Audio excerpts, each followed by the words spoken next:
All right, Izzy Adesanya came out. He made an interesting statement. This front page, I think I was on bloodyelbow.com, front page that pops up, and he says, I am not going to bulk up.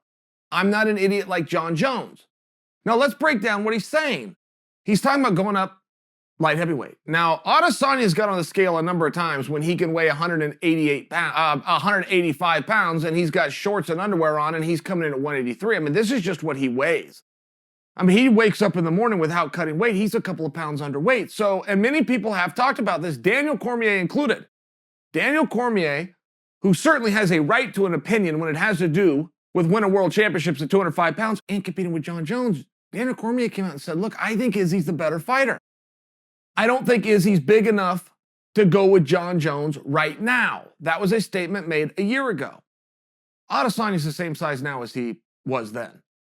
He doesn't want to go down to 170. In many ways, he weighs what a 170 guy does. He's one of these guys. He fights at his own weight. He just fights what he weighs. But I want to break down what he said, and let's discuss if we think that he's right. Now, I will tell you from personal experience, if you have 7 pounds and you're 7 pounds underneath a weight limit, you are going to try to gain that 7 pounds in good weight. Meaning, I'm not going to put on fat, but I am going to try to put on muscle. That is just logic. That is the first place your mind will go to. That is where your coach's minds will go to. That is what you would advise a teammate, or a teammate would advise you. Adesanya makes a fair point, though, of, does that make sense? To change your physiology when you're going into a 25-minute contest, when you know exactly how hard you can go, how long you can do it, where you're going to need to find your breathers, to know what your speed is, what your timing is, what your balance is. I can remember being a kid, little kid, and wrestler, but we take summer break. And you'd come back in after summer break. You guys can relate to this. You'd grow 3 inches in the summer. You'd put on 15 pounds in some summer. I remember going into wrestling practice after the break. It was like my first day. I felt fine mentally. I had no idea anything was going to be different. You're falling over your own feet. And the coach used to always tell us, yes, guys, until you have control of your body, every time you grow, you're going to have to start over. Your timing is off. Your balance is off. Your range is now off. There's nothing you can do about it. You gain 15 pounds. Everything's going to be off. And it was very, very true. You could work through it in a number of weeks. This wasn't the world's biggest problem, but until those 2 or 3 or 4 weeks came, you were a baby giraffe out there stumbling around. The good news is it's happened to all your workout partners too. Now, I only bring that to you because why should that change by choice? Back then, we couldn't choose. Summer came, you gained some weight. You grew a couple of inches. Why, when you're an adult and you do have control of your body, such as Adesanya does, would you want to change your body? Even if logic says it does, which I will fully concede. I've never fully considered it from Adesanya's standpoint until Adesanya made the statement, and now it's so clear. Oh man, is he right? We've never talked bad about Jon Jones thinking of doing it. It seemed to make sense. He's going to go up to heavyweight. He's going to be 40 pounds under the weight limit. Have him go put on 10 or 12 pounds of muscle. That could come in really useful. That seems to make a level of sense, but that doesn't mean it's right. Lots of things logically make sense, but it doesn't necessarily make them right. And I think that there's more to the point. If Adesanya is not going to bulk up to go to 205 pounds and he becomes the champion of 205 pounds, right? Does that mean he vacates 185? It would seem to me that he does not. If he is closer to 185 pounds, it would seem to me that he's going to defend. Now, most guys aren't given that opportunity, but some athletes are. Submit Amanda Nunes, by example, and possibly the only example. But she goes to 135, she goes to 145, she goes back to 135, she goes to 145. She's been able to defend both. And I don't know that it would be helpful. I've never liked that. I like the champ era. I like the whole thing. I don't like to hold up divisions at all.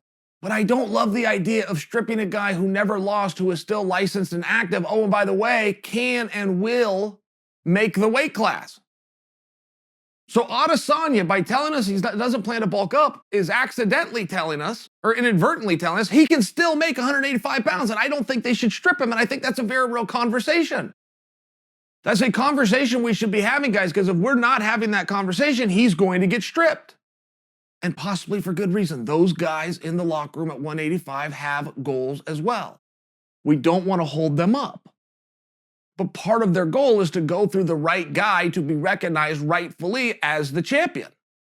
When you strip a guy, you put an asterisk there. And then what happens if Adesanya gets bored at 205? He's going to drop back to 85 anyway, and then he vacates that title? And now the only time you can win a title between 85 and 205 is when Izzy vacates it? Come on. Nobody wants to win a belt that way. It's an interesting conversation. It's an interesting point by Adesanya. I think that you guys should play that through because we are starting to see a trend in the opposite direction. Use Stipe Miocic as an example. 240 pounds, 241 pounds. First time he wins a world championship. Second time he wins a world championship, 231 pounds. He took 10 pounds off. The betting line, I was there. The betting line moved the second Stipe got on the scale at 231. I went on ESPN and questioned why a very lean, okay, this wasn't Derek Lewis losing weight. This wasn't Roy Nelson losing weight, where they got better, they got faster, their endurance extended. This is a very lean heavyweight who looks like he's carved out of stone who took off 10 pounds. That means he took off 10 pounds of muscle. The question is why? This isn't going to work. That's a terrible idea. Four rounds later, he left with his world championship.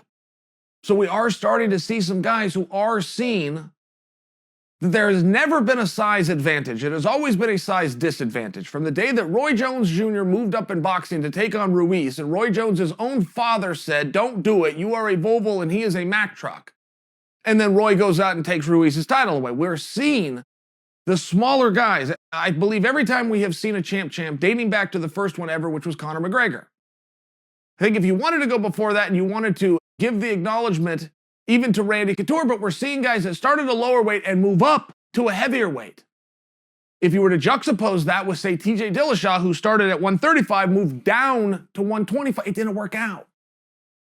There's something to be said that a size advantage is nothing more than an expression that needs to go away. It is a size disadvantage.